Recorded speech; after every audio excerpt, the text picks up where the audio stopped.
हम भूलते नहीं हैं मान्यवर, ये बात दोनों सही है कि जिस समय अब बीच में अगर बोलेंगे तो फिर बात नहीं आ पाएगी पूरी, या तो इन लोगों के हम तो बीच में बोले नहीं। बात देखिए, 31/5 को मुख्यमंत्री जी की घोषणा थी, ये बिल्कुल सही है, लेकिन उस घोषणा में ये नहीं था ये कब से लागू होगा, नंबर 1। नंबर 2, सुन लीजिए, जब पूरी बात सुन लीजिए।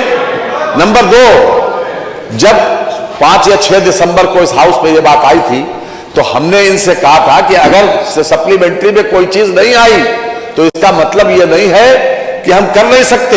हमने उसमें सिद्धांत बताया था, हमने ये नहीं कहा था कि हम दे देंगे। देख लीजिए कार्रवाई देख लीजिए। हमने ये सिद्धांत बताया था कि हम अगर किसी चीज की हम किसी तरह से उसकी अगर मद खुली है, अगर किसी विषय पर मद खुली है तो हम रीअप्रोप्रिएशन के माध्यम से दे सकते हैं। रीअप्रोप्रिएशन का हमारे पास विकल्प खत्म नहीं हुआ, बंद। पूरी बात आ जाए, मेरा यह कहना है मुख्यमंत्री जी की घोषणा थी 31/5 को, बिल्कुल सही है, लेकिन उसमें यह समय नहीं था कि कब से लागू होगा, नंबर 1।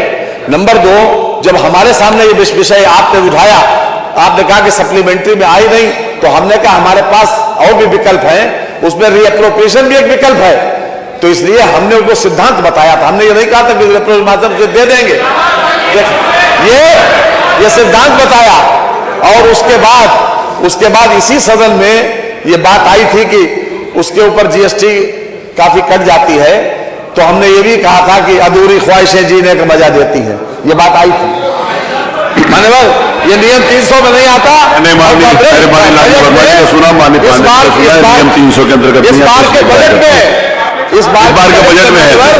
अगर मान्यवर बजट पड़ा हो तो इस बार के बजट में ये घोषणा, कल लेट को गए, कल रात को देर तक गए थे, इसलिए नहीं पड़ा होगा, आपने बता दिया, पढ़ लेंगे। इसमें मान्यवर 1008 करोड़ रुपए की व्यवस्था, 66.67 करोड़ रुपए की व्यवस्था एक्स्ट्रा, यानी 3 करोड़ से बढ़ा के 5 करोड़ कर दी गई है 2023-24 नियम